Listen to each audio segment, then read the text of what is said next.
Сәлеметсіңдер ме, балалар? Қазір бізде математика сабағы. Мен сендерді көргеніме қуаныштымын. Балалар, бүгінгі біздің сабағымыздың тақырыбы фигуралар салу, ауылға саяхат деп аталады. Ендеше біз бүгін фигуралардың периметрін есептеуді үйренеміз. Енді мына жерде қарасаңдар, ауылдың суретін байқауға болады. Ауылды сағынған балалар бар ма екен? Ендеше ауылға саяхатымызды тапсырмалар орындаудан бастаймыз. Бізде бірінші тапсырма үй жануарларына арналған қоршаудың периметрін есепте. Оны әртүрлі тәсілмен есептеп таба аласың ба дейді. Ал ендеше бірге жұмыс жасап бастайық. Бірінші бұл ауылдағы қоршауды көрсеңдер, мына жерде бізге қояндардың қоршауы беріліпті. Екінші суреттің қарасаңдар, тауықтардың қоршауы берілген, және де малдарды қоршаған қоршау берілген екен. Ендеше алдымен қояндар қоршалған тордың ұзындығын есептеп көрейік. Бұл жерде бұл қояндар қоршалған қоршау қандай фигураға ұқсайды? Соны тауып алайық. Бұл әрине шаршы пішіндес. Өйткені бұл қоршаудың барлық қабырғалары тең екен.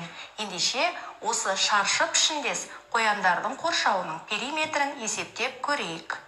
Бұл жерде біз шаршының периметрін бірінші жолы барлық қабырғаларын бір-біріне қосу арқылы табамыз. 6 метр, оған қосамыз 6 метрді және 4 қабырғасын бір-біріне қосамыз. Яғни 6 метрді 4 рет бір-біріне қосқан кезде 24 метр екен. Демек, қояндардың қоршауының ұзындығы 24 метрге тең. Енді біздің келесі шаршының периметрін табудың тәсілі, яғни бір қабырғасын 4-ке көбейту арқылы табамыз. Өйткені барлық қабырғасы тең екенін біліп отырмыз. Яғни 24 метрге тең екен.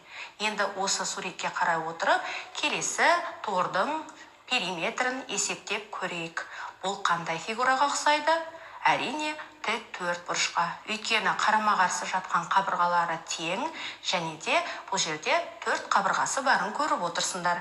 Ендеше бұл тік төртбұрыштың периметрінің бірінші тәсілі барлық қабырғаларын бір-біріне қосады екенбіз. Яғни 6 метр, оған қосамыз 4 метрді, оған қосамыз 6 метрді, және оған қосамыз 4 метрді. Яғни барлық қабырғасының қосындысы 20 метр екен. Бұл бірінші тәсілі. Енді периметр табудың екінші тәсілін ойланып көрейік. Бұл жерде екі қабырғасын бір-біріне қосамыз 6 метрге 4 метрді, және оны 2 санына көбейтеміз, 2 қабырғасына.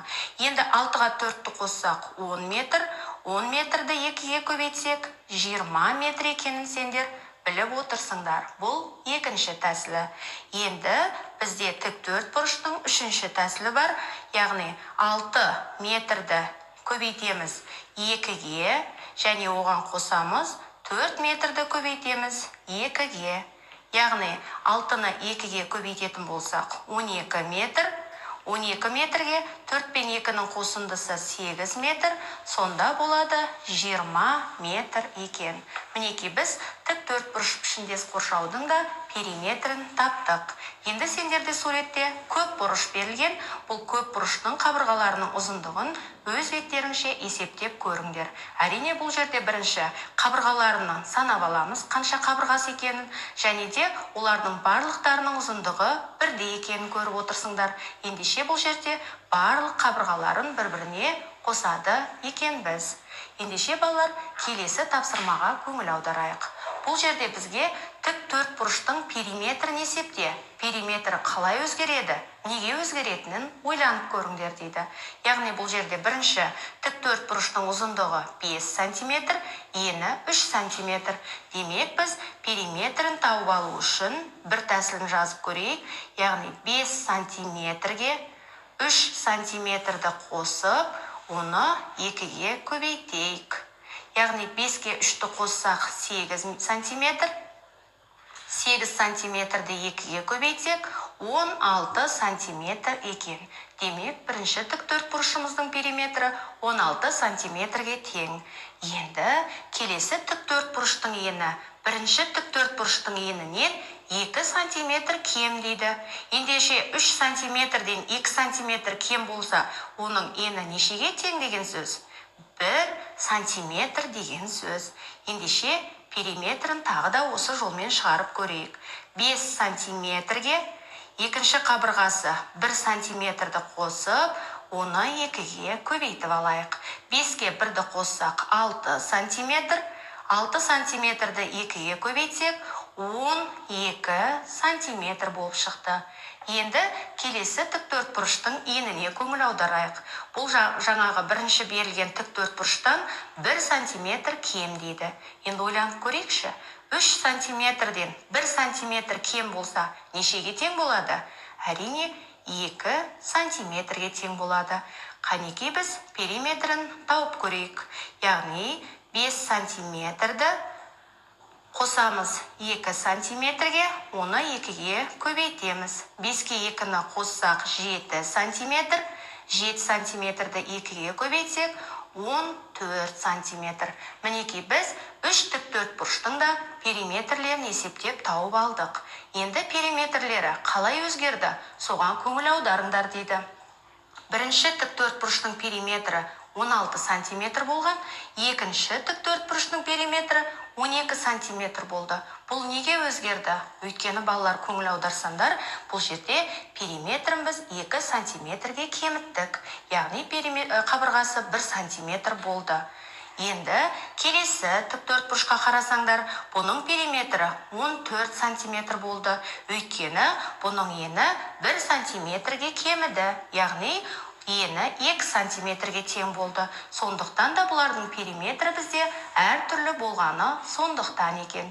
Мінекей біз қойылған сұрақтарға өзіміз нақты жауап бере алдық. Енді балалар, келесі біздің тапсырмамыз теңдеулер шешу екен. Оқулықтағы 4-ші тапсырмаға көңіл аударсаңдар, бұл жерде бізге теңдеулер берілген. Ал қанекей теңдеуге көңіл аударайық. 3 пен x-тің көбейтіндісіне 50 санын қосқан кезде 77 шығады дейді. Алдымен бұл күрделі теңдеу 2 амалдан тұрады екен. Бұл күрделі теңдеуді жай теңдеуге айналдырып аламыз. Яғни 3 пен x-тің көбейтіндісі 77 мен 50-дің айырмасына тең. Яғни біз бұны есептеп аламыз. 3 пен x-тің көбейтіндісі 7-ден 0-ды алсақ 7, 7 ондықтан 5 ондықты алсақ 27. Мінекей біздің күрделі теңдеуіміз жай теңдеуге айналды. Енді осы жай теңдеудің мәнін тауып алу үшін 27-ні 3-ке бөлеміз. X-тің мәні 9-ға тең екен. Енді X-тің шешімі болатын санды теңдеудегі X-тің орнына қойып тексереміз. Демек, 3-ті 9-ға көбейтеміз, тең болады 77 мен 50-дің айырмасына. Яғни 3 пен 9-ды көбейтсек 27, 77-ден 50-ді азайтсақ 27, екеуі тең екен. Енді келесі теңдеуге көңіл аударып көрейік. Бұл жерде де 100-ден азайтамыз 24 пен s-тің бөліндісіне тең болады 92 дейді. Яғни бұны біз жай теңдеуге айналдырып аламыз. Яғни 24 бөлінген s тең 100 бен 92-нің айырмасы. Енді есептейміз. 24 пен s-тің бөліндісі тең болады 100-ден 92-ні азайтамыз. Яғни 8 болады. Енді бізде мінеке күрделі теңдеуіміз жай теңдеуге айналды. Енді 24 санын қандай санға бөлгенде 8 шығу үшін 24-ті 8-ге бөлеміз. S тең болады 3 екен. Енді теңдеудің шешімін біз орнына қойып көрейік. 100 азайтылған 24 пен 3-тің бөліндісі тең болады 92 санына. Яғни 24-ті 3-ке бөлсек 8, 100-ден 8-ді алсақ 92, 92 мен 92 тең екен.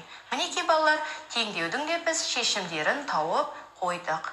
Балалар, бүгінгі сабақта менімен бірге болып, тапсырмаларды бірге орындағандарың үшін мен сендерге рахмет айтамын. Сау болыңдар балалар.